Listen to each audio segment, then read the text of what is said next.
우주는 정멸하고 인류는 사멸합니다. 그러나 이 멸망해가는 우주와 인류 간에도 영구 불멸의 것이 있습니다. 그것은 곧 신념이요, 지성이요, 진리요, 사랑이외다. 그러므로 모든 것이 멸망에서 자취를 찾을 수 없으나 그대로 인간에게 남아있는 것은 사랑입니다. 우주 건설의 전초가 사랑이요, 지지가 사랑이요, 인생의 토대가 사랑이외다. 김명순 에세이 사랑은 무한대 이외다 에서 한 부분 읽어드렸습니다. 오늘도 문장의 소리와 함께 무한대의 사랑을 되살리는 문장들 함께 나누면 좋겠습니다. 안녕하세요. 여기는 문학라디오 문장의 소리입니다.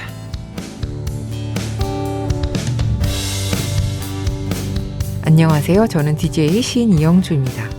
문장의 소리, 새 책을 낸 작가를 모시고 작품을 둘러싼 다양한 이야기를 들어보는 시간, 지금 만나요로 시작합니다.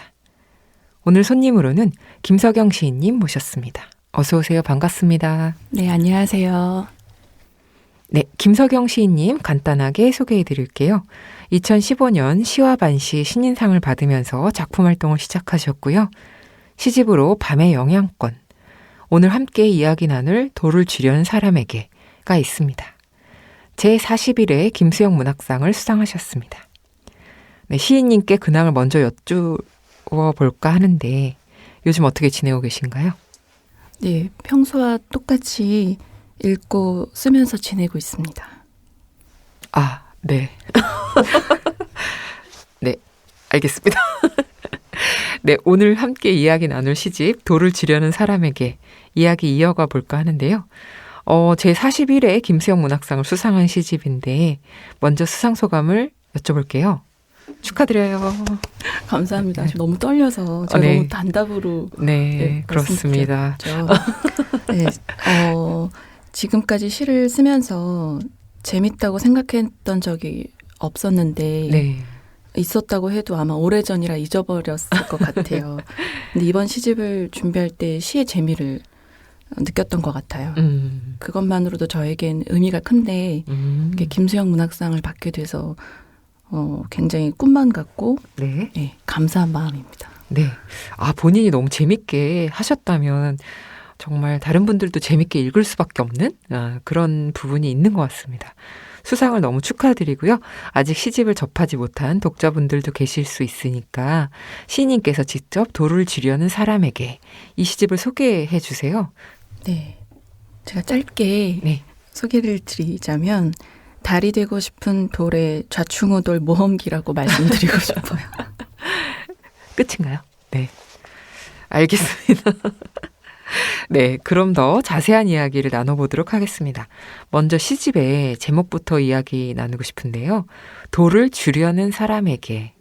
이번 시집에서도 또 돌이라는 주제가 매우 중요하게 작용하기도 하고 또 쥐게 될 돌의 행방을 상상하게 하는 그런 제목이기도 했는데 제목과 관련해서 조금 더 소개해 주시면 좋을 것 같아요. 네, 원래는 정물처럼 앉아라는 제목이었는데요. 움직임을 강조하고 싶어서 반어적인 표현의 제목을 고른 거였는데 제 의도와 달리 오히려 정적인 느낌이 강했나 봐요. 네네. 그래서 편집부에서 네. 네, 제가 이제 쓴 구절 중에 돌을 주려는 사람에게라는 이 구절로 제안을 주셨는데 네. 사실 정물처럼 앉아는 돌처럼 앉아로 읽어도 무방하거든요. 네네.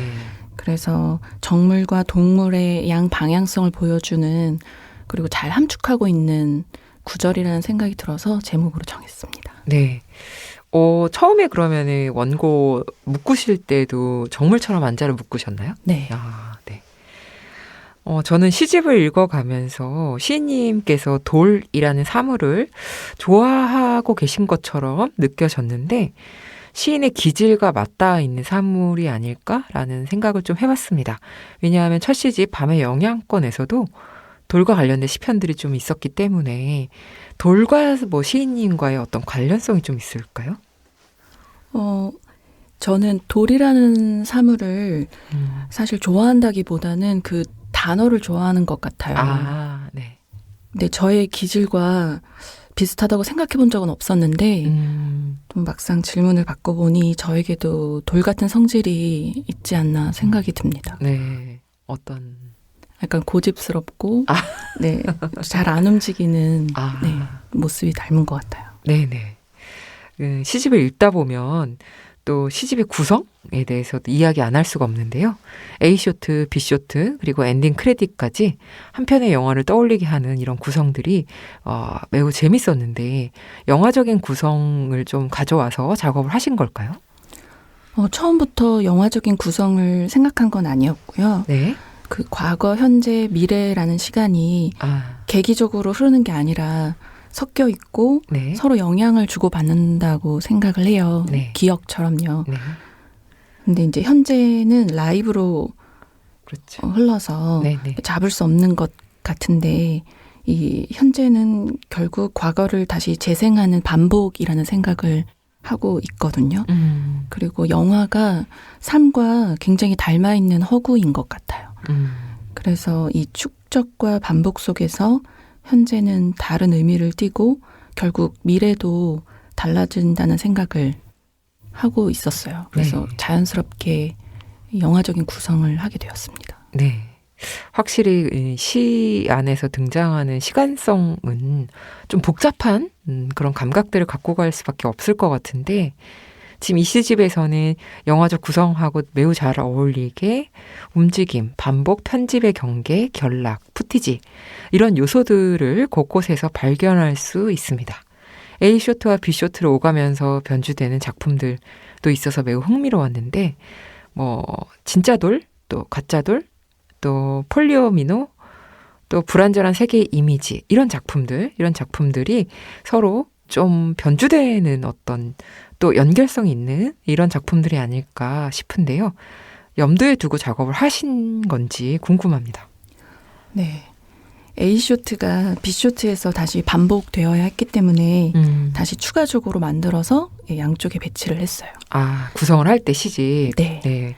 그리고 A쇼트와 B쇼트가 과거에서 미래로 가는 것처럼 보일 수 있지만 사실 제가 의도한 거는 네. 인과보다는 네. 현재에 같이 놓여 있으면 좋겠다는 생각으로 네.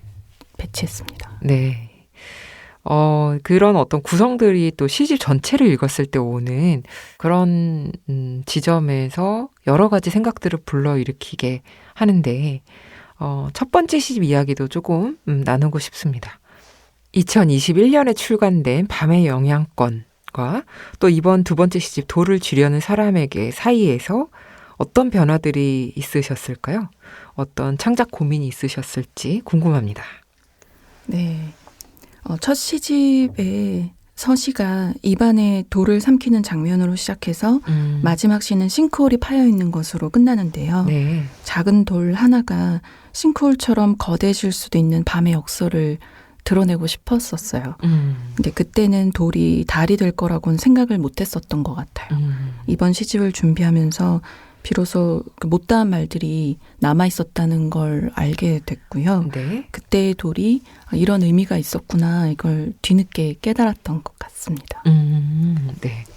이야기를 하다 보니까 시인님의 평소 작업 풍경 같은 게 궁금해지는데요. 그런 어떤 작업 루틴 같은 게 혹시 있으실까요? 루틴이라고 하기는 좀 별게 없는데 네. 저는 시를 도서관에서 쓰는 것 같아요. 그 초고와 퇴고 때가 다른데 네. 제가 이제 오랫동안 노트를 쓰고 있거든요. 네. 그래서 오늘 가지고 왔는데 네. 이 노트에 초고라고 할 만한 것들은 계속 쌓이는 것 같고요. 네. 그 습관이라면 꼭 수성펜으로 수성펜으로 일기처럼 네. 네, 되게 잡다한 것들을 많이 메모를 해요. 그래서 어느 정도 노트가 쌓일 때까지 보지 않다가 나중에 어느 정도 이제 쌓이면 보면서 이제 시의 글감을 찾는 것 같아요. 그래서 제가 지금까지 노트를 지금 이제 20권째 쓰고 있는데 네. 여기에서 첫 번째 시집과 두 번째 시집이 다 여기서 나왔고요. 그래서 이제 초고를 쓰고 네. 다시 컴퓨터에 옮기고 네. 그래서 퇴고는 이제 도서관에서 컴퓨터로 작업을 하면서 네. 이제 집에 와서 또 프린트해서 또 보고 네. 다시 고치고 이런 작업을 하는 것 같아요. 그 나름대로 루틴이 있으신 것 같아요. 초고 손으로 쓰고, 근데 이제 초고라고 생각하지 않고 여러 가지 그 메모들을 모아서 그걸 축적한 다음에는 이제 어쨌든 그 컴퓨터로 옮기고 이런 어떤 과정들이 또 시인님만의 어떤 방식으로 되어 있는 것 같습니다. 이런 부분들이 조금 청취자분들한테도 도움이 되지 않을까 싶네요. 네, 지금 만나요의 내가 가장 사랑하는 문장들 이어가 보도록 하겠습니다. 시인님께서 직접 골라오신 문장을 시인님의 목소리로 낭독해 주시는 시간인데요. 어떤 작품을 들려주실 건가요? 네, 제가 고민을 많이 했는데요. 네. 막스 피카르트의 네. 인간과 말이라는 책 속의 한 문단을 준비했습니다. 네, 그럼 시인님 목소리로 들어보도록 하겠습니다. 인간에게는 도저히 이해할 수 없는 것, 영원히 입을 다물 수밖에 없는 것이 있다. 이것은 선엄성에 부합한다. 인간의 침묵은 이 이해할 수 없음에 관한 침묵이다. 이성으로 명백하게 설명 가능한 것들은 인간의 일에 속한다. 설명할 수 없는 것은 인간이 아닌 신의 몫이다. 하지만 인간도 그것에 참여할 자격이 있다. 그래서 오늘날 인간은 자기 스스로가 낯설다. 인간이 참여해야 할 세계, 인간이 설명할 수 없는 것과 만나는 침묵의 세계가 부재하기 때문이다. 인간이 이해할 수 없는 것과 마주칠 때 그것은 종종 자기 자신과의 마주침이다. 인간은 말을 이용해 진입할 수 없는 미지의 영역을 자신 안에서 발견한다. 그렇기 때문에 인간은 앞으로 자신이 어떻게 될지 알지 못한다. 이해할 수 없음은 그것이 목적하는 미래, 보관된 상태의 허물을 벗고 마침내 정체를 드러낼 미래의 시간을 암시한다. 사물과 인간 속에 이해할 수 없는 것은 서로가 서로에게 속해 있다. 홀로 남겨지자마자 이해할 수 없는 것들은 서로 대화를 나누기 시작한다. 네, 잘 들었는데요. 이 문장을 선택해서 낭독해 주신 이유가 있으실까요? 네, 제목처럼 인간에게는 말이 참 중요하다는 생각을 하는데요. 네.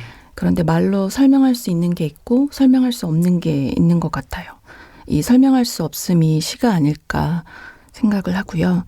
말로 설명할 수 없는 것들을 이해해 보려는 행위 같다는 생각을 합니다. 이해할 수 없는 것이야말로 자기 자신과의 마주침이란 문장을 좋아하는데요. 네. 시는 표현할 수 없는 것을 표현하는 실패의 말이기 때문에 우리가 끝내 이해할 수 없는 것이 아닐까 싶어요. 이해하지 못하기에 서로 대화를 나눌 수 있다는 말도 참 시적이라고 생각합니다. 네. 막스 피카르트 이야기도 해주셨지만 김석영 시인님께 영향을 준 작가들도 있을 텐데 어떤 작가들이 있을까요? 저는 원래 소설을 쓰려고 학교에 들어갔었거든요. 그래서 시를 굉장히 우연히 전공하게 된 케이스여서 네. 시를 잘 모르는 학생이었던 것 같아요. 그 처음에 과제로 시를 냈을 때 합평이 네. 시의 반대 방향이라고 네, 말씀을 들어서 그때 굉장히 충격을 네. 받았던 게 이제 기억에 굉장히 선명하고요. 그때부터 시가 뭘까, 시라는 장르, 이 매체에 대해서 굉장히 치열하게 고민했었던 시간이 길었던 것 같아요. 그래서 사실 학교 다니면서 저를 가르쳐 주셨던 선생님들, 그 많은 시인분들 덕에 네네. 사실 지금 제가 있는 거나 마찬가지고요. 네. 그래도 콕 집어 좀 얘기하자면 네. 네, 전 사실 김춘수 시인을 굉장히 좋아했어요. 네. 애증의 시인이에요. 저에게는 제가 석사 논문을 김춘수로 썼는데 네. 네, 무의미를 추구하려는 그 실패의 몸짓이 네. 굉장히 공감되고 너무 좋았던 것 같아요. 그래서 김춘수 시인을 지금도 좋아하고요. 네. 그리고 토마스 트란스트레메르 네. 하고 파울 첼란 네. 저랑 좀 비슷하신데요? 네. 네, 굉장히 좋아합니다. 네. 그 토마스 그 분 그 시인 저는 뒤를 자꾸 이름을 맞아요. 뒤가 잘 안 붙어서 그냥 저도 써왔어요. 토마스 그분이라고 네. 얘기하는데 번역 시집인데도 굉장히 기억이 나를 본다. 네, 이 시집 저도 굉장히 추천하고 싶은 시집인데 분명히 번역상에 한계가 있는데도 불구하고 되게 좋았던 기억이 있습니다. 그리고 김춘수 시인에 대해서 말씀하실 때 무의미를 시도하는 실패의 몸짓이다 이렇게 멋있게 말씀해 주셨는데 약간 조금 더 풀어서 말씀해 주실 수 있나요? 아, 그건 안 되고요. 네. 왜냐하면 이제 우리가 시를 쓸 때 의미, 무의미 이런 얘기를 많이 하잖아요. 근데 사실은 인간의 언어이기 때문에 언어로 무언가 예술을 할 때 의미나 무의미나 이런 것들을 이제 뭐 구분하고 또 뭐 이것은 무의미를 향해 가고 있다. 뭐 이런 식의 어떤 방향성을 가지고 또 이야기한다라는 것이 이미 인간의 언어로 표현되는 것 자체의 방향성은 가능하지만 뭔가 실패의 몸짓이다라고 이야기하는 것에서 여러 가지 생각들이 많이 들어서 제가 여쭤본 건데 굉장히 사실 재미없는 이야기이긴 하니까. 말씀을 대신 잘해주셔서 네, 제가 첨언할 게 없을 것 같아요. 그런 식으로 피해가시는 거군요. 네. 그리고 김춘수 시인하고 또 토마스 그분하고 그다음에 파울 첼란. 네, 파울 첼란 시인도 굉장히 청취자분들께서도 좋아하실 것 같습니다. 네, 저도 똑같이 생각했던 게 번역 시인데도 네네. 그 시인의 발견이랄지 네. 그 시선이 너무 감탄스러웠던 것 같아요. 네. 그래서 꼭 원서로 읽어보고 싶은데 네. 늘 마음만 있습니다. 네, 시간이 오래 걸리죠. 네. 시가 잘 써질 때도 있겠지만 대부분 그렇지 않을 때 시인님께서는 어떤 방법으로 어려움을 넘겨오셨을지 궁금합니다. 아무래도 창작을 하고 있는 청취자분들도 있으실 텐데요. 고민의 방법을 나눠주시면 좋을 것 같은데 어떻게 하시나요? 제가 한 3가지 정도로 네. 말씀을 드려보려고 하는데 사실 이게 도움이 되실까 싶지만 네. 최대한 말씀을 드려보자면 일단 사실은 그 등단하기 전부터 오랫동안 창작할 때 태도만큼은 나도 작가다라는 마음으로 작가 노트라고 일부러 유치하지만 써놓고 계속해서 쓰는 습관을 들였던 것 같아요. 그 마음만큼은 태도만큼은 그렇게 가지시면 좋을 것 같고 기록의 힘을 믿으시면 좋을 것 같아요. 그 생각보다 이 기록이 쌓일 때까지는 굉장히 지난한 시간이지만 정말 나중에 어느 정도 쌓이고 나면 큰 힘을 발휘하는 것 같고요. 그 글쓰기 실력이 시간에 정비례하지 않고 계단처럼 비약적으로 는다는 생각을 하거든요. 저만 그럴 수도 있지만 근데 꼭 포기하고 싶을 때가 다음 계단으로 올라가기 전이라는 생각이 들었어요. 그래서 항상 슬럼프를 이제 맞으시는 분들이 계속해서 실력이 늘지 않을 때. 그렇죠.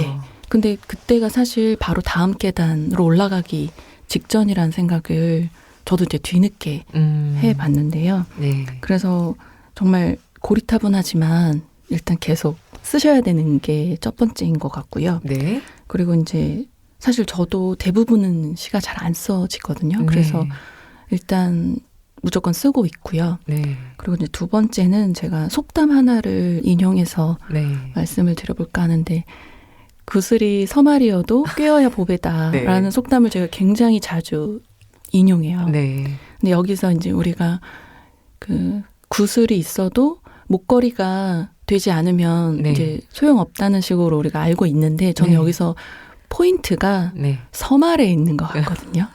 그래서 구슬이 어느 정도 쌓이지 않으면 목걸이가 될 수 없다고 생각해요. 그래서 일단은 목걸이를 만들 수 있을 때까지 어느 정도 사실은 초고가 그 구슬이 좀 많이 있어야 되고 그러면 목걸이를 만드시기 수월할 거란 생각이 들어요. 근데 그러려면 글 쓸 시간을 확보하는 게 또 중요한 것 같아요. 그래서 이제 글을 계속 쓰셔야 하고 글 쓸 시간을 확보하셔야 되고 그리고 나서 제일 중요한 3번째는 그 쓰지 않는 순간에도 끊임없이 무언가를 읽고 감탄할 수 있다면 저는 사실 결국에는 구슬을 만들 수 있다고 생각하거든요. 그래서 이 3가지가 크게 이게 실질적인 도움이 되실지는 모르겠는데 저는 그런 식으로 창작을 해오고 있습니다. 네. 저는 마지막 그 인상적인데 무언가를 읽고 계속 감탄할 수 있는 능력. 그게 사실은 능력이라고 생각이 들거든요, 저는. 왜냐면은 우리가 뭔가를 계속 읽고는 있는데 읽으면서 끊임없이 감탄을 하려고 하면은 열려 있어야 되잖아요. 근데 사실 잘 감탄하기가 어려워지는 순간들이 찾아오니까 그런 부분들이 확실히 편견이 없어야 되고 좀 흡수력이 좋아야 되고 약간 이런 게 있지 않나 그런 생각이 듭니다. 왜냐면 제가 요즘에 감탄을 못하고 있어가지고. 네, 저도요. 그럼 어려운 거잖아요. 네. 네, 그렇습니다. 네. 그래서 확실히 우리가 뭔가 열심히 읽고 써야 된다는 생각은 있지만 거기서 감탄을 할 수 있게 에너지를 만들어내는 것도 중요한 부분이 아닐까. 네. 그런 생각이 드네요. 네. 네. 아마도 저는 되게 도움이 많이 되실 것 같아요. 일단 기본적으로 계속해서 시작 노트를 채우자. 그리고 또 초고들을 많이 만들자. 이제 이런 것들 현실적인 것 같습니다.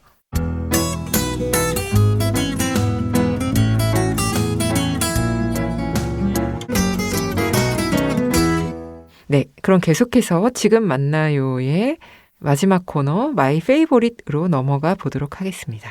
작가들이 최근 꽂힌 음악, 감동받은 영화부터 새로 발견한 맛집까지 요즘 푹 빠져있는 것에 대해 독자분들과 함께 이야기 나눠보는 코너 속 코너입니다. 김석영 시인님께서 요즘 빠져있는 것이 무엇일까요?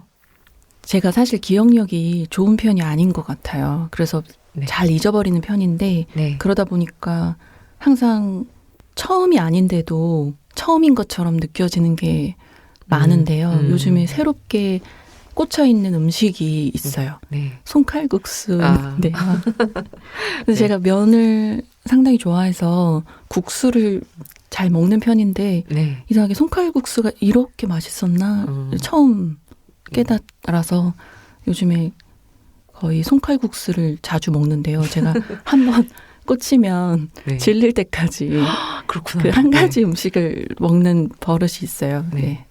그래서 질릴 때까지 먹고 있고요. 네. 그러다 보니까 요즘에 제가 이제 책도 네. 제임스 설터의 책을 다시 이제 읽으면서 아니 이렇게 재밌었나? 좋았나? 좋았나? 예전에도 소설 읽으면서 너무 좋다라는 생각을 했었지만 요즘에 다시 읽었을 때 너무 와닿고 네. 그래서 제임스 설터를 전집을 다 읽으면서 감탄하고 있고요. 네. 그리고 세 번째는 제가 재즈를 좋아하는 편인데 재즈도 제가 팬 메스니 같은 류의 재즈를 많이 들었는데 요즘은 좀 이렇게 정적이 돼서 그런지 모르겠지만 챗 베이커의 음악이 또 너무 좋은 거예요. 그래서 네. 이렇게 또 좋았었나라는 생각을 하면서 감탄을 잘 하시는데요. 네. 기억력이 안 좋아서 그런 것 같아요. 그래서 요즘에 계속 들으면서 좀 빠져 있는 것 같아요.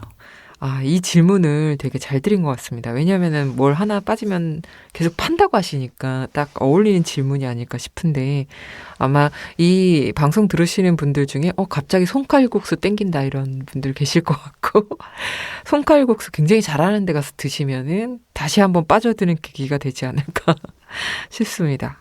저는 이제 시인님께 또 여쭤보고 싶었던 것 중에 하나가 이제 영화 이야기를 좀 해야겠다 생각을 했었는데 시집을 읽으면서 아무래도 영화적 구성이라든지 또 영화를 토대로 한 여러 가지 이미지들도 있어서 영화와 굉장히 가까운 분이 아닐까 이런 생각이 들었는데 좀 소개해 주시면 좋을 것 같아요. 근래 인상 깊게 감상한 작품이나 또 어떤 류의 영화를 좋아한다 이런 것들 좀 소개해 주시면 좋을 것 같습니다. 말씀 들어보니 제가 좀 한 가지를 파는 게 좀 있는 것 같아요. 그래서 네. 만약에 어떤 영화가 마음에 들면 그 영화 감독의 모든 작품들을 다 보면서 조사하고 계속 보면서 이렇게 곱씹는 네. 스타일인데요. 네네. 그래서 사실 만약에 시를 안 썼다면 어떤 일을 했을까 할 때 저는 영화를 감독? 되게 해보고 싶었을 것 같아요. 네. 영화를 되게 많이 즐겨보고 좋아하는 편인데요. 근래에 영화 2편을 봤는데 네. 공통점이 있는 것 같아서 오늘 이 말씀을 같이 드리면 좋을 것 같아요. 하나는 상업 영화인데 데미언 셔젤의 바빌론이라는 네. 영화예요. 그거 볼까 말까 하고 있었는데. 네. 제가 이제 그 감독을 좋아하기도 하지만 네. 이제 극장에서 봐야 되는 영화여서 그렇죠. 네, 그 돌비 네. 시네마로 봤는데요. 그 영화의 첫 장면이 굉장히 인상적이었어요. 주인공이 코끼리를 언덕으로 밀어 올리는 것으로 시작하는데요. 네. 그러다가 이제 무게를 줄이기 위해서 코끼리 똥을 온몸으로 맞거든요. 근데 저는 이 장면이 굉장히 상징적이라는 생각을 했어요. 네. 네. 그 영화가 영화에 투신하는 사람들의 이야기인데 마치 그 코끼리를 밀어 올리는 그 장면이 화려한 영화의 이면을 네, 보여주는 것 같아서 네. 굉장히 흥미로웠고요. 네. 요 첫 장면이랑 연결해서 그 플로리다 프로젝트라는 네. 영화를 제가 최근에 봤는데 네. 마지막 장면이 또 굉장히 인상적이었거든요. 그 네네. 무늬와 젠시 네. 아이가 뛰어서 현실에서 네네. 도망치는 곳이 디즈니랜드잖아요. 네. 그래서 그 마지막 장면을 보면서 왜 인간에게 환상이 필요한지 알려주는 영화라는 생각을 했는데 마침 이제 요 바빌론 첫 장면과 저는 좀 공통점이 있다는 생각이 들었어요. 네. 그 삶이 무거울수록 환상의 가벼움이 필요한 것 같은데 네. 근데 또 이게 너무 지나치면 코끼리처럼 삶을 짓누르는 것 같기도 한 것 같아요. 네. 그리고 그 영화가 화려하지만 그 영화에 투신하는 사람들이 결국 삶을 바쳐서까지 그 영화를 만들려고 하는데 사실은 허구의 산물인데 네. 진짜 삶을 바치려고 하는 그 모습이 문학과 참 닮아있다는 생각이 들어서 개인적으로 재미있게 봤어요. 저는 영화를 볼 때도 좀 문학적인 부분을 생각을 많이 하는 것 같아요. 네. 네. 한 편 더 있지 않으신가요? 바빌론하고 플로리다 프로젝트. 3편 소개해 주시죠. 네, 2편. 2편이구나. 네. 제가 그 시인님 말씀 듣고 바빌론을 꼭 보도록 하겠습니다. 첫 장면 특히나 집중해서 보도록 하겠습니다. 이게 영화라고 하는 장르를 생각을 하면 저도 영화 좀 많이 보고 좋아하는데 뭔가 이렇게 되게 어떤 맥락을 가지고 보진 않거든요. 저의 영화 보기는 무맥락. 맥락 없이 그냥 아무거나 본다? 약간 이런 개념인데 확실히 이런 이야기를 들으면 영화를 볼 때 전 무맥락으로 보니까 이런 추천이 정말 도움이 많이 되는 것 같아요. 그래서 오늘 또 귀한 정보 얻고 꿀팁 집에 가서 꼭 보도록 하겠습니다. 네, 시인님 앞으로도 어떻게 활동을 하실지 궁금한데요. 어떤 작업들을 이어가실지 계획이 있다면 좀 소개해 주세요. 제가 작년에 그 아르코에서 하는 네. 문학주간 스테이지에 참여해서 네. 시와 도예를 결합한 촉각 낭독회를 했었어요. 만지 시오라는 제목으로 그 시를 한자로 해서 네. 좀 재미있게 네, 촉각 낭독회를 했었는데 올해는 조금 더 확장해서 설치 시오를 준비 중인데요. 설치 미술하고 관련이 있나요? 네, 설치 미술처럼 시를 설치해 보기 위해서 좀 그런 작업을 계획하고 있습니다. 네. 그리고 그림책도 네. 작년부터 준비를 하고 있는데 네. 올해 잘 이렇게 초고가 완성이 됐으면 좋겠습니다. 네. 그림책이 이제 곧 발간되시. 그냥 개인적으로 취미생활처럼 이렇게 네, 만들고 있습니다. 네. 그것도 너무 신선한 작업인 것 같은데 매우 기대가 됩니다. 설치시오도 사실 되게 다양한 작업이잖아요. 어떻게 보면 협업인데 이런 어떤 시도도 매우 중요한 것 같아서 기대를 많이 하겠습니다. 그 시인이면서도 다양한 장르와의 어떤 감각의 교류 이런 것들을 시도하고 계신 것 같아서 되게 흥미로운 작업이 되지 않을까 생각해요. 네, 그렇게 언제나처럼 다음 작품도 기대를 하겠습니다. 지금까지 돌을 주려는 사람에게 김석영 시인님 모시고 이야기 나눴는데요. 오늘 함께해 주신 소감 어떠셨어요? 네, 굉장히 빨리 끝났네요. 조금 더 할까요? 뭐 부스 밖에서는 괜찮다고 하네요. 아, 네. 네. 제가 예전에 그 시상식 때도 네. 제가 굉장히 떨어서 네, 이렇게 네. 단답으로 이제 얘기를 하고 끝날 때쯤에야 제가 이제 풀려서 근데 그때도 제가 그 라이브는 진짜 잘 못하는 것 같고 한 번 정도 하고 나면 이제 두 번째부터는 진짜 잘할 수 있을 것 같은데 늘 기회는 없더라고요. 2부까지 하실까요? 그래서 이번 인터뷰가 네. 네, 사실 첫 시집을 얘기할 수 있어서 되게 네. 저에게는 또 감사한 시간이었던 것 같아요. 첫 시집을 얘기할 기회가 많이 없었어요. 이게 또 1년 만에 두 번째 시집이 나오다 보니까 네. 네, 근데 같이 첫 시집과 두 번째 시집을 얘기할 수 있어서 굉장히 좋았고요. 네. 평소에 저는 작가는 그 자신의 글로 얘기하는 사람이라고 네. 생각했는데 네네. 네, 그건 질문을 받기 전에 이제 생각이었던 것 같아요. 질문을 받고 나니까 네. 네, 비로소 생성되는 언어들이 있다는 생각이 들었어요. 그래서 그동안 표현하지 못했던 언어들이 형상을 갖추는 의미 있는 시간이었던 것 같고요. 네. 네, 그래서 초대해 주셔서 정말 감사드립니다. 네. 아무래도 이제 끝날 때 되면 아쉬워가지고 조금 집에 가서 생각이 나실 수도 있는데 또 그건 또 그대로 그 아쉬움은 아쉬움대로 갖고 가는 게 또 재미있을 것 같습니다. 그래서 다음번에 또 이런 기회가 되면 그때 되면 또 열심히 해야겠다 생각하고 또 긴장하고 끝날 때 되니까 이제 할만한데 또 이런 일들이 계속 되는 것 같아서 너무 재미있는 것 같습니다. 그래서 아쉽지만 정말 끝으로 청취자 여러분께 끝인사를 부탁드려도 될까요? 네. 지금까지 긴 이야기를 네, 들어주셔서 정말 감사드리고요. 언제나 건강이 제일 중요한 것 같아요. 그래서 늘 건강하셨으면 좋겠습니다. 감사합니다. 네, 김석영 시인님 보내드리고 1부는 여기서 마무리하도록 하겠습니다. 그럼 잠시 뒤에 다시 만나요.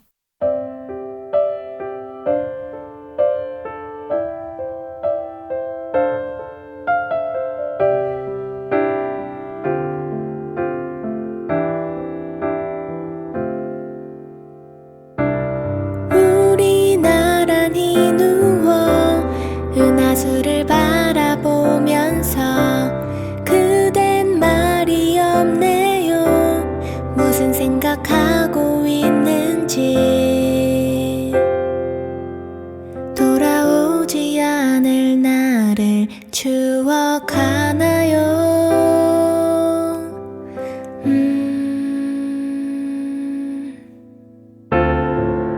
우리에게 다가오지 않은 내일을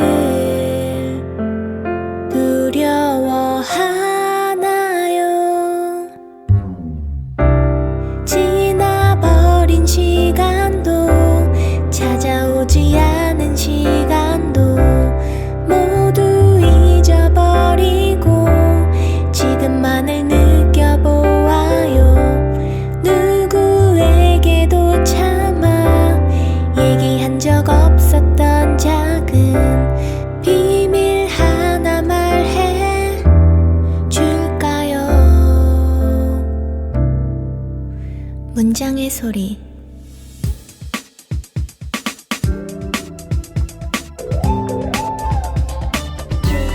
문장의 소리 2부 엔잡러의 수다입니다.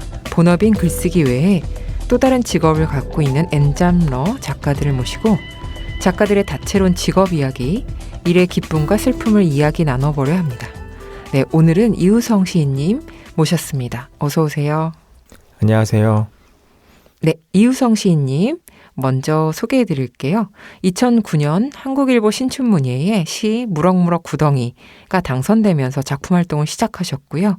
시집으로는 나는 미남이 사는 나라에서 왔어, 내가 이유인 것 같아서 등이 있습니다. 산문집 최근에 조화서를 출간하셨습니다. 네, 시인이 요즘 어떻게 지내고 계신가요? 네. 제가 첫 시집 냈을 때 시집을 내면은 세상이 바뀔 줄 알았는데 여기 이영주 시인도 해보셨겠지만 사실 아무런 변화도 전혀 없잖아요. 변화가 없습니다. 네, 그래서 저는 그냥 시집이 나오기 전과 동일하게 지내고 있고 그 다음에 산문집도 올해 준비한 책이 나와서 이제 산문집을 좀 사람들 많이 이렇게 선물로 드리고 네. 네, 그런 거 하고 있습니다. 네. 저희 그 문장의 소리 엔잡러의 수다 섭외 연락 받으셨을 때 어떠셨어요? 저는 약간 고향에 오는 느낌이었어요. 정말로. 네. 왜냐면 제가 시인으로 데뷔하기 전에 네. 여기 또 패널로 출연했었기 때문에 다시 뭔가 돌아왔구나. 네. 약간 이런 느낌이고 그다음에 다시 돌아올 때는 뭔가 좀 잘 된 사람을 부르는 게 원래 맞죠. 그렇잖아요. 잘 안 된 사람은 잘 안 부르잖아요. 그렇죠. 이제 내가 이제 여기 올 만한 또 레벨이 됐구나. 예전에는 그냥 패널로 일했다면 지금 네. 작가로서 돌아왔구나 네. 하는 뿌듯함이 있었습니다. 네. 아까 들어오실 때 저희 감독님하고 되게 반갑게 인사를 네. 하셔가지고 확실히 고향에 왔다라는 느낌이 어떤 건지 네. 좀 알 것 같습니다. 그럼 바로 이우성 시인님의 엔잡에 대한 이야기로 넘어가 보도록 하겠습니다. 그 본인의 엔잡에 대해서 직접 소개를 좀 해주시면 좋을 것 같아요. 네. 저는 미남컴퍼니라는 회사를 하고 있고요.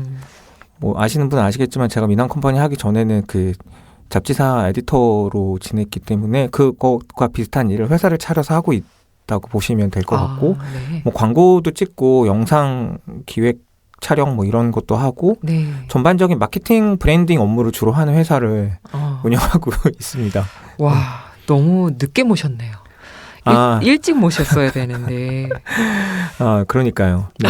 사실 뭐 앞에 누가 나왔는지 잘 모르겠지만 저만큼 적합한 사람은 없었을 거라고 생각하거든요, 제가. 네, 갑자기 목소리가 커지시는 이유가 네. 있을까요? 네. 약간 프라이드? 네, 어떻게 보면은 콘텐츠를 다루는 일을 하고 계신 것 같은데 그 아까도 말씀하셨지만 패션 잡지에서 에디터로 오래 또 계셨고 그래서 이제 산문집이 아마도 그런 이야기인 것 같은데 이 좋아서라는 제목을 가진 산문집이 10년간의 에디터로서의 기록물을 모은 걸로 제가 알고 있는데요. 네. 조금 더 소개해 주시면 어떨까요? 산문집에 대해서. 네. 사실 제가 에디터는 한 15년 정도 했으니까 사실은 뭐 10년이라기보다는 한 15년 동안 제가 썼던 글 중에 네. 좀 마음에 드는 글들을 조금 모은 책이었어요. 네. 근데 근데 이 책이 원래는 한 5, 6년 전에 이제 그 다른 출판사에서 거의 막 인쇄 직전까지 갔던 책이었는데, 그냥 뭐 이제 비하인드로 말씀드리자면 그 당시에 이제 뭔가 남자 작가들이 어떤 그 작품 활동을 할 때 굉장히 조심해야 되는 시기가 좀 있었어요. 네, 알죠. 네, 그러다 보니까 이제 좀 저처럼 뭔가 이렇게 글을 이렇게 제가 표현하기에 좀 도발적으로 쓰는 것들이 뭐 이제 좀 조심스러운 시기였던 것 같아요. 그래서 출판 담당자랑 저랑 같이 상의를 해서 그냥 이 책은 일단 보류하는 게 낫겠다는 거였고 저는 사실 미련은 많이 남았지만 또 그렇게 또 판단을 해주시니까 네. 그냥 그렇게 하는 게 좋겠다고 생각해서 그냥 전 이 책을 사실 저한테는 이 책을 출간하는 게 거의 꿈에 가까웠는데 그냥 접었고 다행히 지금 출판사인 수리선방 출판사에서 네. 이 원고를 그대로 가져가시겠다고 해서 네. 거의 이제 그대로 교정하고 교열을 조금 더 꼼꼼하게 보는 차원에서 거의 이제 그 책이 디자인을 새로 해서 나오게 된 거죠. 네. 그래서 저한테는 좀 약간 애정이 좀 많이 간 것 같아요. 네. 그러면은 진짜 나름대로는 사연이 있는 책이 되셨네요. 네, 그렇습니다. 네. 아무래도 이제 어떤 패션 에디터로서의 글쓰기와 네. 또 시인으로서의 글쓰기는 약간씩 차이가 있는데 네, 네. 그런 것들에 대한 차별성이 좀 복잡하게 여겨지던 시기였던 걸로 저도 네, 네, 좀 네, 기억이 네, 맞습니다. 드는데, 네. 네. 그리고 이제 어쨌든 이우성 시인이 잡지 에디터에서 콘텐츠를 다루는 회사의 대표가 되신 건데 네. 뭐 많은 결심이 필요하셨을 것 같은데 특별한 계기가 있으셨을까요? 사실 또 목소리가 커지시세요. 네, 네. 저는 그쵸. 제가 너무 제가 좋아하는 일에 대한 얘기가 나와서 그런 것 같은데 저는 사실 별로 결심이 필요하지 않았어요. 저는 패션지에서 에디터 생활을 하면서 이 정도면 한국에서 그 누구보다 잘했다. 그 다음에 더 할 게 있을까? 네. 싶은 생각이 들었기 때문에 네. 그냥 너무나 자연스럽게 나와서 새로운 도전을 했던 것 같아요. 네네. 그리고 제가 첫 시집 제목이 나는 미남이 사는 나라에서 왔어잖아요. 네네. 근데 이 제목이 시집 제목 같은 느낌은 아니잖아요. 굉장히 잘난 척도 있고. 근데 저는 에디터 생활을 하면서 그런 저의 어떤 퍼포먼스나 저의 자존감과 존재감을 이미 뭐 워낙 많이 보여줬기 때문에 업계에서는 저 나름대로의 그 프라이드가 있기 때문에 그냥 새로운 회사 차리는 것도 별로 이렇게 고민하지 않았어요. 네. 때가 됐다. 네. 네. 아, 이렇게 그 건방지게 말하면 안 되는 방송인 거죠? 아니요, 여기? 재밌습니다. 네. 왜냐하면 그러니까 제가 왜 아까 그 초책 그 에세이를 그때 네. 좀 이렇게 출판을 미뤘는지 이런 어떤 톤앤 보이스가 좀 부담되는 시대였던 것 같아요. 네. 저 왜 이렇게 너무 웃나요, 제가? 당신이 웃는 모습이 좋아요. 아니, 왜냐하면은 이우성 시인 캐릭터가 이제 깨발랄이잖아요. 아, 그렇죠. 그래서 사실은 그 캐릭터에서 발생되는 어떤 흥미로운 지점인데 그걸 아는 분들은 이제 재밌게 느끼는데 아무래도 이제 당시에는 그런 분위기는 아니었던 것 같은데. 네, 그렇죠. 근데 어쨌든 소문으로는 저도 되게 오랜만에 한 10년 만에 뵌 것 같아요. 근데 그 사이에 회사를 운영하시는데 대박 났다. 이우성 시인이 대박 났다. 네. 이런 소문을 건너 들었습니다. 근데 아무래도 미남 컴퍼니라는 이름을 들었을 때는 너무 어울린다 생각했어요. 왜냐하면 네. 제가 아는 이우성 시인은 이 이름으로 할 것 같았거든요. 네, 그래서 굉장히 사실 적절한 회사 이름이다. 라는 생각이 들었는데 주변에서도 저와 같은 반응이셨나요? 네, 너답다. 그러니까 그만해라. 뭐 약간 이런 반응이죠. 뭐 저희가 잘 아는 뭐 특히 작가들은 너다운데 이제 그만해라. 지겹다. 뭐 그런 반응이 많았고 네. 제 주변에서도 이제 호의를 공격으로 표하는 사람이 있고 호의를 호의로 표하는 사람이 있잖아요. 네. 호의를 호의로 표하는 사람은 뭐 너는 미남이니까 미남 컴퍼니가 맞지 이렇게 말하는 사람도 있고 네. 그랬던 것 같아요. 근데 이름 때문에 저희 회사가 초기에 그 여러 일들을 수주하는 데 있어서 도움이 많이 됐어요. 네. 예를 들면 저희 회사가 초반에 성장하는 데 있어서 그 남성 큐레이션 웹사이트 이런 네네. 게 이제 큰 대기업에서 그거를 런칭을 하는 시기였는데 네. 저희 회사 이름이 미남 컴퍼니잖아요. 네네. 그러니까는 미남과 그 취향에 있는 남자를 위한 웹사이트가 너무 진짜 잘 네. 어울리는 거예요. 네, 찰떡이네요. 그렇죠. 네, 그래서 저희가 비딩 경쟁 PT 없이 저희가 그 일을 받았고 그게 또 저희 회사 성장하는데 초기에 굉장히 큰 포트폴리오였어서 네. 어떻게 보면 이름의 도움도 많이 받았다고 봐야겠죠. 네. 저는 좋은 이름이라고 생각합니다. 매우 인상적이면서 네. 한 번 들으면 잊을 수 없죠. 그것이 사업 성공의 비결이 아닐까. 네. 그 성공이라고 하시니까 제가 잠깐 부연하자면 이렇게 작가들 만나면 뭐 우성이가 떼돈을 벌었대. 저도 그렇게 들었거든요. 네. 그런 얘기를 너무 많이 하는 거예요. 뭐 우성이가 뭐 부자가 됐대. 뭐 우성이가 뭐 외제차를 탄대. 근데 저는 그냥 그거에 대해서 맞습니다. 맞고요. 떼돈의 기준은 모르겠지만 저는 항상 제가 가진 거에 만족하면서 살기 때문에 잘 됐다. 그거는 맞는데 네. 더 정확하게 표현하자면 저는 이 일을 누구보다 사랑하고 네. 저희 직원들도 열심히 이 일을 하고 있기 때문에 거기에 응당하는 어떤 결과들을 저와 저희 직원들이 다 거둔 것이 아닐까라는 생각이 들고 사업 엔잡러니까 그 프로그램상 말씀드리자면 그 회사를 운영하는 건 돈을 많이 벌든 적게 벌든 항상 힘들고 고민이 많기 때문에 사실 뭐 우성이가 성공했다 이거는 잘 모르겠고 그냥 좋아하는 일을 잘하고 있다 뭐 이게 맞는 것 같아요. 근데 너무 멋있는 것 같아요. 아니에요. 지금 말씀하시는데 눈빛이 진심이시고 상당히 멋있는 것 같습니다. 고맙습니다, 선배님. 네, 그러면은 본격적으로 이우성 시인의 엔잡러로서의 하루 일과 따라가 보도록 하겠습니다. 시인님의 생생한 하루 루틴, 시간표를 좀 말씀해 주시면 저희가 잘 따라가 보겠습니다. 저는 그냥 제가 이 질문을 사전에 이제 질문지를 보고 그냥 제가 생각하는 거를 쭉 이렇게 정리해 봤거든요. 저는 일단 8시에 일어나면 9시까지 거의 이제 회사 갈 준비를 하는데 그 회사 갈 준비가 뭐 씻고 그런 거는 뭐 당연하지만 저는 일단 청소를 해요. 집 청소를요? 네. 그러니까 그것이 그냥 청소를 하기 위한 청소가 아니라 저는 아침에 항상 그 명상을 하기 때문에 그 명상하기 위해서는 집을 최대한 깔끔하게 정리하고 그다음에 제가 명상하는 거실에 앉는 게 이제 오전에서 가장 중요하거든요. 그래서 그렇게 해서 명상을 끝내고 제가 입을 수 있는 최고로 멋있는 옷을 입고 출근하는 게 항상 저의 그 컨셉이기 때문에 네네. 그렇게 해서 9시쯤 이제 9시 반쯤 나가서 네. 10시 반 뭐 이렇게 출근을 하면 그때서 저는 거의 점심을 잘 안 먹거든요. 왜냐면 일을 해야 돼서 네. 거의 그냥 그대로 쭉 이제 뭐 회의 미팅을 거의 매일 하고 나면 이제 6시, 7시. 네. 이렇게 되고, 저녁을 먹기 전에 저는 이제 거의 매일 달리기를 하기 때문에 네. 한 8km 정도를 이제 달리기를 하고 아무것도 안 그다음에 먹고? 저녁을 저녁 안 먹고 이제 공복에 그렇게 하고 네. 그리고 나서 이제 집에 가서 먹든 친구들하고 먹든 이제 저녁을 네, 그럼 먹죠. 하루에 한 끼 드시는 거예요? 네, 하루 한 끼를 먹고 그다음에 오전에는 라떼를 항상 마셔요. 네, 그 정도를 먹는 것 같아요. 근데 물론 뭐 가끔은 예. 뭐 직원들하고 얘기도 해야 되고 미팅할 때 되면 뭐 점심 식사 미팅도 있고 하니까 네. 그럴 때는 밥을 먹지만 보통은 거의 점심엔 커피 한 잔 네. 정도만 먹고 저녁에는 그렇게 해서 대충 뭐 러닝도 하고 저녁 일과들을 보고 뭐 사람 만나야 될 때 만나고 나면 집에 들어가면 거의 한 10시, 11시. 그렇겠죠. 네. 예전에는 TV를 많이 봤는데 요즘은 그냥 그 시간에 거의 책을 읽거나 글을 네. 쓰고 네. 그리고 바로 잠자리 드는 거의 그 정도인 것 같아요. 네. 진실이라면 놀랍습니다. 아, 네. 거의 항상 이 루틴이에요. 아니 일단 한 끼만 먹는다는 게 너무 놀라워서 아, 지금. 네. 오늘도 뭐 당연히 너무 한 끼밖에 안 먹었고. 네. 이렇게 약간 어떤 느낌이냐면은 그런 거 있잖아요. 드라마에서 보면 네.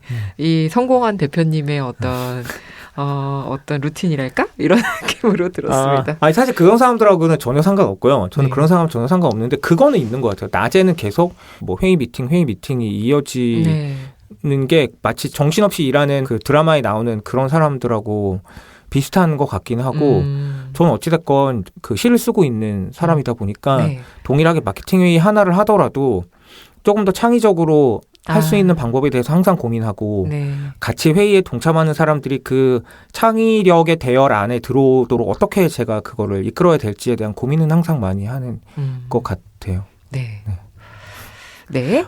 저희 엔잡러의 수다 공통 질문으로 넘어가도록 하겠습니다. 지금 시인님의 루틴을 들어보니까 일의 기쁨을 누리는 순간이 더 궁금해지는데 시인님의 일의 기쁨을 누리는 순간 언제일까요? 저는 사실 이거는 그런 거죠. 계산서 발행, 입금. 뭐 돈이 회사의 통장에 돈이 입금 되면 기쁨을 느끼죠. 그런데 사실 들어오는 만큼 나가기도 하니까 그런 것보다는 저는 저희 회사 직원들이 뭐 얼추 20명 가까이 되거든요. 와, 그렇게 많아요? 네, 그렇죠. 인원이 많다 보니까 그들 한 명 한 명이 자기 일에 기쁨을 느낄 때가 있어요. 어떤 결과물이 너무 좋았다. 혹은 디자이너들이 어떤 작업을 했는데 그게 반응이 되게 좋았다. 그래서 그들이 만족할 때 저는 기뻐요. 저의 어떤 개인적인 어떤 업무로서의 기쁨은 저는 에디터 생활을 하면서 이미 다 맛봤고 지금은 그때 제가 맛본 그 기분을 후배들이 많이 느끼도록 해주고 싶고 거기에서 많이 기쁨을 찾는 것 같아요. 야, 대표님 모시니까 확실히 좀 다르네요. 대부분 직장인들 모셨을 때는 일의 기쁨을 누리는 순간 언젠가요? 그럴 때 퇴근 시간이요. 이런 대답들을 많이 하시는. 아마 저희 직원들도 아마 그렇겠죠. 네. 너무 재밌네요. 또 마찬가지로 업무가 힘들었던 하루. 시인님만의 해소법 같은 게 있을까요? 뭐 러닝을 아까 말씀하셨는데 그게 거의 그 전문가처럼 러닝을 꾸준히 하고 계신다는 얘기가 있어서 그게 해소법일까요? 아니면 또 다른 해소법이 있을까요? 사실 일이라는 게 이게 그 진행자분도 이 방송하시는 날은 좀 스트레스가 좀 있으실 거잖아요. 근데 저는 대표로서의 일은 그 스트레스를 매일 느끼는 사람이라고 생각하거든요. 그리고 그게 당연한 거고 그러니까 대표를 하는 거니까. 그래서 특별히 힘들 때라는 말이 없이 그냥 늘 그런 거고 그래서 저는 뭐 당연히 늘 러닝을 하면서 그거를 해소를 하는데 작년 한 7월부터는 이제 명상을 시작했거든요. 네네, 아까 말씀하셨죠. 그래서 작년엔 제가 100일 명상하고 100일을 매일매일 그 SNS 그 스토리에 그 명상 일기를 기록하는 걸 했었거든요. 거기에서 굉장히 저는 좀 삶의 의미나 소중함이나 어떻게 살아야 되는지에 대해서 생각을 많이 한 것 같아요. 그래서 지금도 좀 힘들면 그냥 자리에서도 그냥 눈을 감고 앉아요. 낮에 일을 할 때도. 그래서 명상을 하면서 많이 좀 풀어지지 않나. 그렇게 생각합니다. 그러니까 가장 중요한 건 삶의 균형을 찾는 것이고 어떻게 하면 그 힘든 날에도 이 균형을 깨트리지 않을까를 계속 이렇게 노력하는 게 이제 스트레스를 이기는 방법이 아닐까 싶어요. 네, 러닝과 명상이라니 거의 시인과는 상관없이 어떤 성공한 CEO의 느낌이 있는데 뭔가 시인일 때는 명상보다는 이제 술이나 약간 이런 생각이 좀 들 때도 있는데. 아, 그쵸. 술 많이 마시죠. 네. 네. 네. 근데 이제 너무 진짜 흥미로운 시간입니다. 제가. 네. 근데 그런 거 네. 있잖아요. 그 이영주 시님도 이렇게 시 쓰실 때 어디 여행 같은 데 가면 풍경이나 어떤 일들을 보면서 천천히 그 사유에 잠길 때가 있잖아요. 네, 생각이 그렇죠. 잠길 때. 네, 네. 저는 사실 그게 명상이라고 생각하거든요. 아, 그런 방식도 네. 명상이라고 볼 수 있다. 네, 그렇죠. 그래서 네. 아마 시인들은 결국에는 생활 안에서 명상을 하는 존재들이라고 생각해요, 저는. 아, 그래서 제가 명상을 했을 때 굉장히 쉽게 그 세계를 받아들일 수 있었던 것 같아요. 아, 네. 한번 해보시기를 네. 네, 권유드립니다. 네, 하다가 잘 수도 있는데. 아, 그것조차 또 그 일종의 나마스테죠. 네. 저희가 작가님들 작업하실 때 아이템 같은 것도 여쭈어 보는데요. 네. 시인님 업무에 도움되는 아이템? 이런 것들이 있을까요? 일할 때 꼭 필요하다. 왠지 이런 거 너무 궁금한데 많은 분들이 따라 하실 것 같기도 하고. 아, 사실 저는 뭐 제가 좋아하는 조명이 있어요. 조그만 조명이 있는데 항상 뭐 어딘가에 글을 써야 될 땐 제가 거의 한 10cm 미만의 조명이기 때문에 그거를 뭐 이렇게 켜놓고 밤에 작업을 하거나 그런 건 있어요. 그러니까 제가 좋아하는 어떤 형태의 뭔가를 옆에 두는 그런 거긴 한데 사실 뭐 그런 것도 있긴 한데 저한테는 사실 누구나 좀 공통적이긴 할 것 같은데 전 커피예요. 저는 카페도 했었고 맞아. 네, 네. 그래서 커피를 굉장히 좋아하거든요. 네. 그래서 뭐 그냥 적당히 커피 한 잔을 마시면서 작업한다 이런 것보다 커피를 좀 심각하게 좀 이렇게 좀 많이 그 맛을 평가하면서 마시는 전문가로서의 어떤 그렇죠. 네. 그래서 작업을 할 때 이렇게 굉장히 그 마음에 드는 커피가 나오는 카페에서 커피를 마시면서 작업하는 걸 되게 좋아해요. 근데 안타깝게도 아, 여기는 커피 맛이 너무 훌륭하다라고 생각하는 데는 꼭 시간이 점점 지나면 그냥 유명해지더라고요. 그렇죠. 네. 유명해지겠죠. 네. 그래서 약간 제가 여기 괜찮아. 그러면 꼭 유명해지는 거예요. 그래서 처음에는 작업하기 좋았는데 요즘은 점점 사람이 너무 많이 오니까는 조금 이제 그런 건 좀 아쉽긴 해요. 근데 저한테는 커피가 굉장히 소중한 네. 그런 거예요. 좀 커피의 맛의 상태에 따라 제가 많이 이렇게 저의 작업의 결과가 많이 달라지고 그래요. 혹시 카페 창업을 생각하시는 분들은 이유성 대표님께 한번 테이스트 스팅 부탁드립니다. 아, 그럼요. 그렇죠. 그거 너무 좋죠. 네. 제가 좀 네. 이렇게 맛을 보고 여기 된다 싶으면은 네. 되더라고요. 상당히 잘 되는 애 많았어요. 네, 놀랍네요. 또 시인님께서는 어떻게 생각하실지 모르겠지만 콘텐츠 회사 대표랑 시인이라는 모드 아까 명상을 통해서 좀 합쳐지는 것 같기도 한데 네, 맞아요. 어쨌든 그 모드가 변환될 때도 있을 텐데 어떻게 하시나요? 뭐 이렇게 스위치 변환을 엔잡러들이 궁금하실 것 같은데. 네. 아, 네. 근데 정말 그 얘기를 드리기에 앞서 짧게 다른 얘기를 드리면 제가 만약 요즘 들어서 느낀 생각인데 제가 시로 데뷔하고 운이 좋아서 좋은 출판사에서 시집 2권이 나오긴 했지만 시인으로서 굉장히 그 만족할 만한 어떤 퍼포먼스를 냈는가라고 생각해보면 저는 좀 생각한 것보다 좀 아쉽다라고 느끼는 게 있거든요. 에디터로서는 그다음 에디터나 컨텐츠를 만드는 회사 대표로서는 뭐 진짜 대한민국 최고였다고 생각하는데 너무 멋있다. 대한민국 최고. 네, 그렇게 생각을 하는데 시인으로서는 대한민국 최고가 아니니까 그래서 제가 방금 질문 주신 것처럼 이 변환을 잘 하고 있는가는 좀 겸손한 마음을 갖게 되고 그런 걸 어느 정도 염두를 하고 말씀을 드리자면 저는 이 변환이 필요 없는 단계가 돼야 된다고 생각해요. 그러니까 시는 정말 제가 컨텐츠 만들듯이 그런 감성으로 써야 되는 거고 컨텐츠는 제가 시 쓰듯이 그 감성으로 만들어야 된다고 생각해요. 그래야 콘텐츠 에디터이자 시인인 사람이 그 지형도 안에 존재하는 의미가 있을 거라고 생각하기 때문에 저는 조금 더 씻을 때 콘텐츠 만드는 에디터 같은 마음이 되고 싶고 콘텐츠를 만들 땐 좀 더 씻는 사람의 마음이 되고 싶다. 그래서 그 변환의 절차를 줄여가려고 좀 노력을 한다고 말씀드리는 게 정확한 대답 같아요. 와, 네. 예상치 못한 대답이어서 좀 놀랐습니다. 제가 그 평소에 아는 이우성보다 뭔가 좀 논리적으로 말 좀 잘하는 것 같지 않습니까? 이럴 땐 이우성 같습니다. 네. 네. 사실 되게 오랜만에 뵀는데 반가운 것이 바로 이런 깨발랄 때문이 아닌가 생각합니다. 근데 여기 전체적으로 좀 겸손한 분들이 많이 오시죠. 저 겸손이 없어요. 저 걱정이에요. 이거 들으시는 분들이 저 자식 뭐야? 약간 이러실까 봐. 근데 사람 만나보면 그렇게 나쁜 사람은 아닌데 제가 그렇지 않나요? 너무너무 귀여우신 분이죠. 네. 그렇죠. 근데 너무 걱정 안 하셔도 되는 게 문장의 소리 청취자분들 매우 마음이 넓으신 분들이라 아시잖아요. 네, 네, 패널로 일해보셔서. 관대함에 네. 의지하겠습니다. 네. 그러면 저희가 엔잡러에서 하는 워크라이팅 밸런스 작가로서의 워라밸을 여쭙고 있는데요. 네. 작품을 쓰는 시간 따로 두고 작업하시는지 좀 소개해 주세요. 저는 기본적으로 시간이 없어요. 네. 그러니까 항상 직원들과 클라이언트에 대해서 써야 되는 시간이 많고 저 같은 경우는 또 부모님이 약간 편찮으시기 때문에 네네. 거기에 들여야 되는 시간도 많기 때문에 기본적으로 작품을 쓸 시간이 절대적으로 부족해요. 네. 그래서 제가 할 수 있는 건 잠을 줄이는 수밖에 없고 어떻게? 그래서 보통은 제가 작업을 한다고 하면 12시부터 2시 거의 이때인 것 같아요. 그럼 진짜 잠을 한 4-5시간밖에 못 주무시. 근데 또 생각해보면 제가 아까 8시에 일어난다고 했잖아요. 네. 그러니까 2시에 자도 한 6시간은 자는 네, 거죠. 그러네요. 네. 근데 이게 또 되게 좀 아이러니한 게 물리적 시간을 떠나서 저는 최근에 한 2-3년 동안은 잠을 푹 자본 적이 없어요. 거의 한 3번, 4번씩은 무조건 깨고 평균 수명이란다. 수명은 오래 살 거고요. 그 평균 수면 시간이 저는 쭉 자는 건 4시간 정도밖에 안 되지 않을까 싶어요. 충분히 잠을 잤다고 느낀 적이 없어요. 네. 처음에는 그게 굉장히 힘들었는데 지금은 어느 정도 받아들이고 있어요. 그러니까 제가 책임져야 될 게 있는 것이고 그다음에 뭐 에디터도 하고 시도 쓰는 그런 어떻게 보면 제가 좋아하는 걸 다 하려면 이 피로감 속에 사는 게 맞다고 생각해요. 확실히 근데 숙면이라는 게 좀 쉽지 네. 않아서 그쵸. 시간 같은 것도 좀 중요해지는 것 같은데 저는 한 기본 8시간 자야 되기 때문에 네. 그래서 안 될 것 같습니다. 네. 아니, 어떻게 보면은 지금 그 이영주 시인도 그 엔잡을 하고 계시는 거죠. 이렇게 진행도 하시고.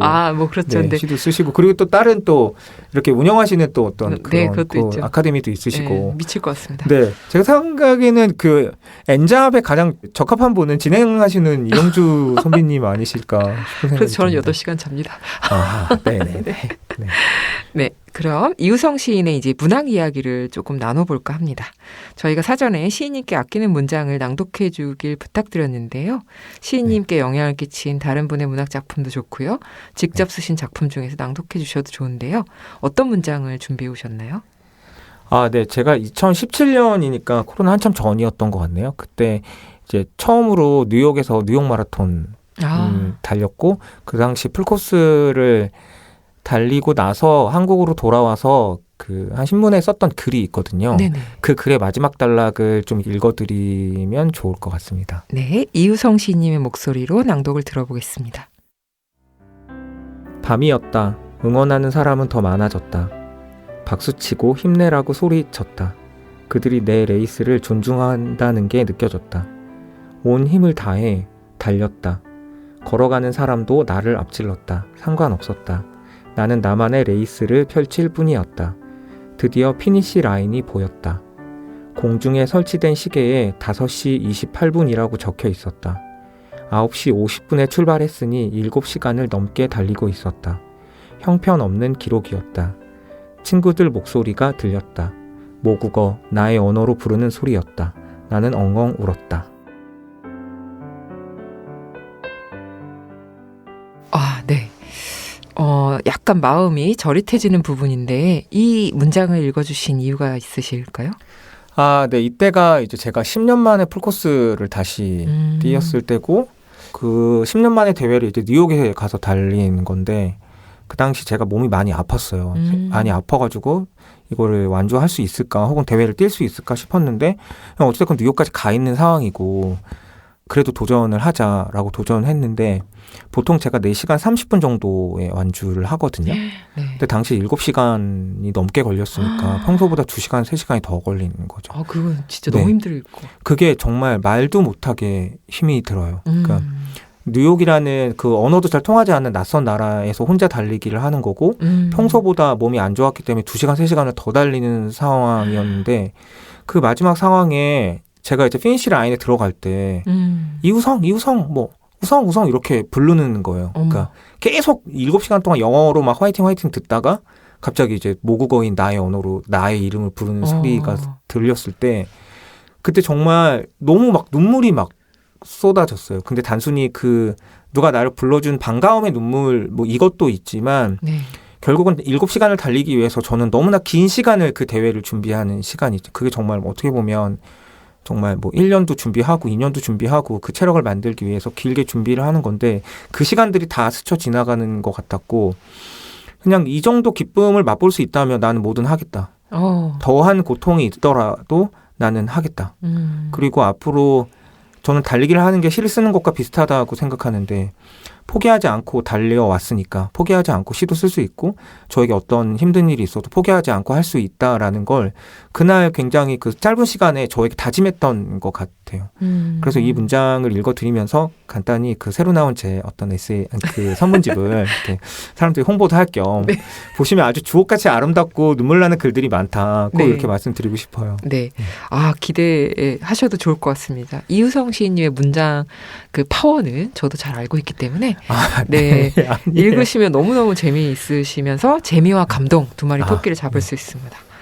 네, 마침 또 이유성 시인님의 독서 생활도 좀 소개를 해 주시면 좋을 것 같은데 네. 뭐 다양한 텍스트를 접하실 것 같아요. 네, 그렇죠. 그래서 인상 깊게 읽은 작품이나 텍스트가 있으면 조금 소개해 주세요.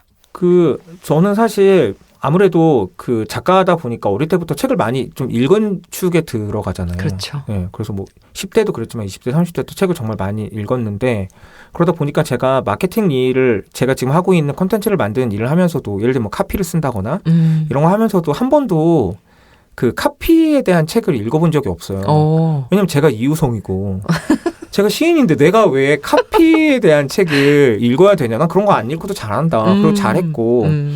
근데 아무래도 대표로서는 그 직원들에게 좀 뭔가 교육이 필요하잖아요. 네. 저야 뭐 그 타고난 어떤 직관과 본능으로 하지만 직원들에겐 조금 더 뭔가 이렇게 논리적 접근이 필요하기 때문에 네. 최근에 이제 카피에 관한 책들을 여러 권 읽었거든요. 네. 그래서 그런 독서가 저한테는 좀 이렇게 뭐 회사에서 대표로서의 역할에 도움이 되었던 것 같고 네. 반면에 제가 최근에 읽은 그 카피 책에서 중요하게 언급했던 몇 가지가 있는데 이거를 아까 말씀드린 것처럼 콘텐츠의 일이 시를 쓰는 것과 차별되지 않으려면 여기에서 얻은 걸 좀 시에 좀 적용을 해보면 어떨까 이런 생각을 좀 했던 것 같아요. 그래서 의외로 문학적이지 않은 비문학적인 그 마케팅이나 카피에 관한 책이 시를 쓰는데도 좀 도움이 되지 않을까? 뭐 이런 생각이 좀 들기는 했어요. 네네. 새로운 접근이어서 매우 흥미로운데요. 이어서 시연님의 두 번째 시집 이야기로 넘어가 볼까 합니다. 네, 고맙습니다. 네. N 얘기만 하는 줄 알았더니 시 얘기도 하네요. 그럼요. 네. 첫 시집 이후에 또 10년 만에 두 번째 네. 시집인데 두 번째 시집, 첫 시집과 또 다른 변화가 좀 있으신 것 같은데 이 둘 사이에 어떤 변화가 있었는지 어떤 창작의 고민이 있었을지 아무래도 10년 동안의 어떤 축적이다 보니까 네. 조금 소개해 주시면 좋을 것 같아요. 네. 제가 이 말을 할 수 있는 기회가 있어서 일단 너무 행복하고요. 저한테 가끔 이제 그 문자를 주는 분 중에 뭐 저도 가끔 보내지 문자를 주는 분 중에 이재니 시인이 있어요. 네. 그러다 보니까 제가 시집이 나왔을 때 그 이재니 시인한테 편지를 써서 이렇게 시집을 보냈던 것 같아요. 네. 아무래도 평소에 좀 관심을 좀 많이 가져준 어떤 선배다 보니까 편지를 써서 보내면서 제가 이렇게 적었어요.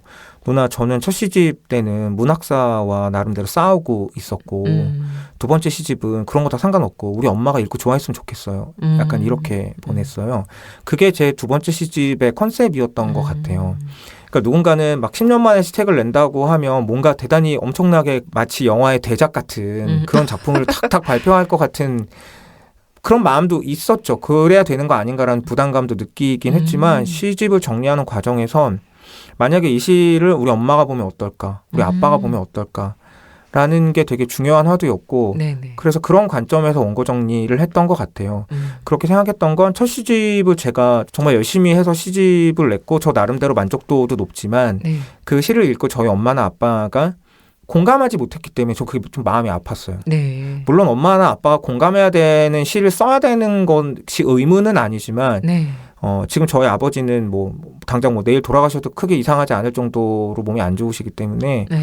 부모님 뭐 살아 계실 때 조금 더 재미있는 시를 들려드리면 좋겠다. 이 마음이 있어서 이번 시에는 가족에 대한 시들이 많고 네. 가족에 대한 시가 아니라고 하더라도 비교적 좀 쉬운 언어로 간단하게 쓴 시들이 많아요. 근데 그럼에도 불구하고 제가 첫 시집에서 했던 저의 어떤 의지가 있거든요. 그 시집에 담고 싶었던.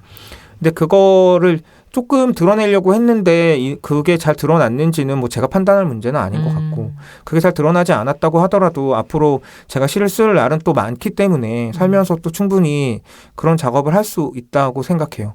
다만 지금 방금 말씀드린 것처럼 두 번째 시집은 엄마나 아빠가 읽고 좀 재밌어 하셨으면 좋겠다는 것이 목표였고 다행히 엄마 얘기도 많이 나오니까 네. 엄마가 읽고 굉장히 좋아하셨어요. 네. 그냥 그것만으로도 저는 좀 만족한다고 말씀드릴 수 있습니다. 네.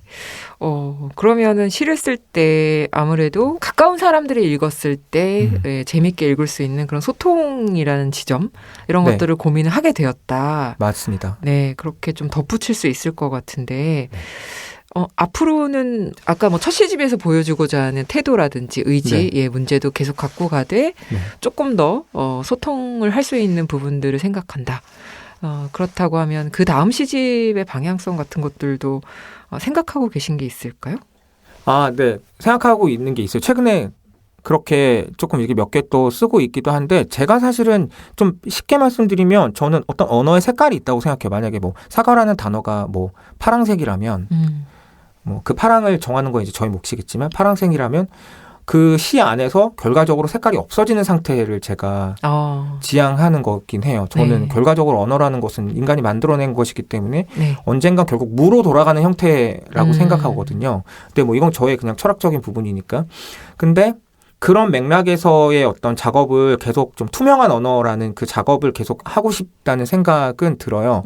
근데 그거를 저는 이제 세 번째 시집을 지금 몇 편 원고를 쓰고 있는데 좀 재미있는 이야기 형태로 써보고 싶어요. 예전에는 재밌겠네요. 계속 저는 그거를 어떤 상징의 형태로 만들려고 노력을 했는데 그게 아니라 어떤 그냥 편안한 이야기 안에서도 내가 원하는 어떤 언어의 색깔을 지워나가는 어떤 작업을 할 수 있다면 좋겠다. 그래서 그거에 대한 형식들을 고민하고 있어요. 기존의 어떤 시가 응당 갖추어야 하는 어떤 시적 형태나 시적 모습을 좀 많이 이렇게 허물어 버리고 싶어요. 그런데 이게 제가 말씀드린 게 뭔가 새로운 게 아니라 사실은 그런 작업을 앞에 계시는 이영주 시인도 사실은 제가 이영주 시인의 작품을 보면 이영주 시인도 계속 하고 계신 작업 중에 하나이고 다른 시인들도 많이 하고 있는 작업이라고 생각하거든요. 근데 저는 그거를 어떻게 하면 좀 더 이유성답게 할 수 있을까 그 고민을 하는 것 같아요. 네. 근데 얘기를 듣다 보니 매우 기대가 됩니다. 이야기를 통해서 발생하는 여러 다양한 무로의 과정 이런 것들이 너무 이유성다워서 흥미로울 것 같습니다. 과찬의 말씀이십니다, 선배님. 제가 너무 크게 웃었습니다. 네, 좋습니다. 네, 앞으로도 이유성 시인님의 그 시적 방향성과 문학적 계획에 대해서 매우 기대를 하면서요. 끝으로 엔잡러 공통 질문 드리겠습니다. 나에게 나의 엔잡이란 땡땡이다. 정의해 주신다면요? 나의 엔잡은 사랑. 네. 저는 일단 제가 엔잡으로 갖고 있는 거 이제 직원들하고 함께 일하는 미남 컴퍼니 일인데 일단 저는 저희 직원들 한 명 한 명 다 너무 좋거든요. 네. 사람들이 막 그래도 20명 월급 주기 힘들지 않아? 라는 말을 들으면 저는 항상 조금 뭐 내가 월급 주나? 저 사람들이 자기가 버는 벌어서. 거지. 네. 그러니까 다들 너무 열심히 일하는 게 저는 그들의 기쁨이었으면 좋겠어요. 그들이 뭐 돈을 벌고 그들의 커리어를 쌓고 하는 그 기쁨이기를 바라고 그렇게 해주고 있는 데 대해서 너무 감사하게 생각하고 그래서 저의 엔잡은 사랑. 네. 네, 마지막에는 감동을 주셨습니다. 네. 오늘 문장의 소리 엔잡러의 수다 코너에 참여해 주셨는데 어떠셨나요? 아까 서두에 말씀드린 것처럼 저는 여기 감독님도 제가 굉장히 좋아하는 형님이고 네. 뭐 이렇게 너무 오랜만에 뵙지만 좋아하는 형님이고 그다음에 덕분에 또 이렇게 이영주 선배님도 거의 또 10년 만에 이렇게 반갑습니다. 만날 수 있어서 너무 좋아요. 그리고 또 오고 싶어요. 네. 네. 걱정하지 마세요. 2년 후에 또 불러드릴게요. 네. 알겠습니다. 네, 2년 동안은 겹치면 안 돼서. 네네. 2년 되자마자 저는 진짜 제가 카톡 보내도록 하겠습니다. 네. 네. 마지막까지 또 깨발랄 해주신 이유성 시인님께 감사를 드리면서 문장의 소리 이제 마칠 시간입니다. 함께 해주신 이유성 시인님 감사합니다. 고맙습니다. 지금까지 연출 김보, 구성 작가 권혜영, 최지은, 저는 DJ 이영주였습니다. 우리 그럼 수요일에 또 만나요. 우리만의 문장의 소리로.